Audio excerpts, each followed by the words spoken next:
بیا خودم تو باشی.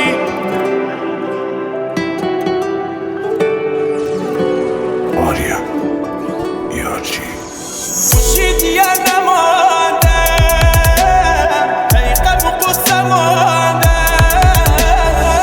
فکر نبوده چه وحشتی داره، هم تو آینه کسی نمیذاره.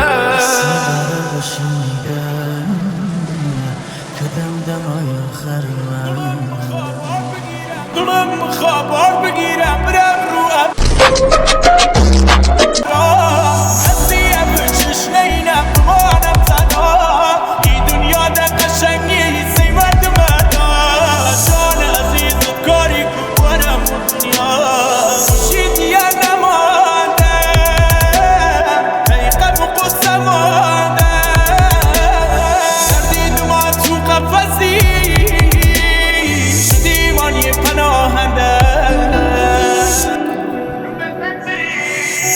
بزن بریم بیا دور شیم که نابود شیم، من و تو زیر خاک هم آغوشیم. تو رگ و تیر تصمیمت بگیر، من کم برات نمردم، از دردم کم نگفتم، تصمیمت بگیر.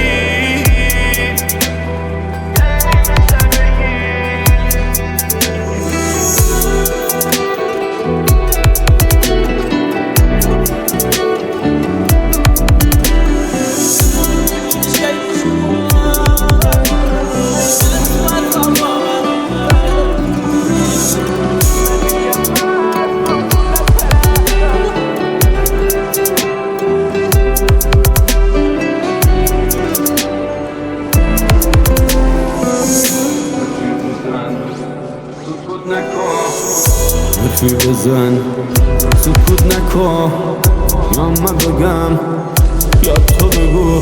آخه پر دردم مرا گم کردم، آخ من سگ مصب برفا در بستم. همواره شد غروب و دلم گرفته، در پل پای دیگماش مانی سر گرفته.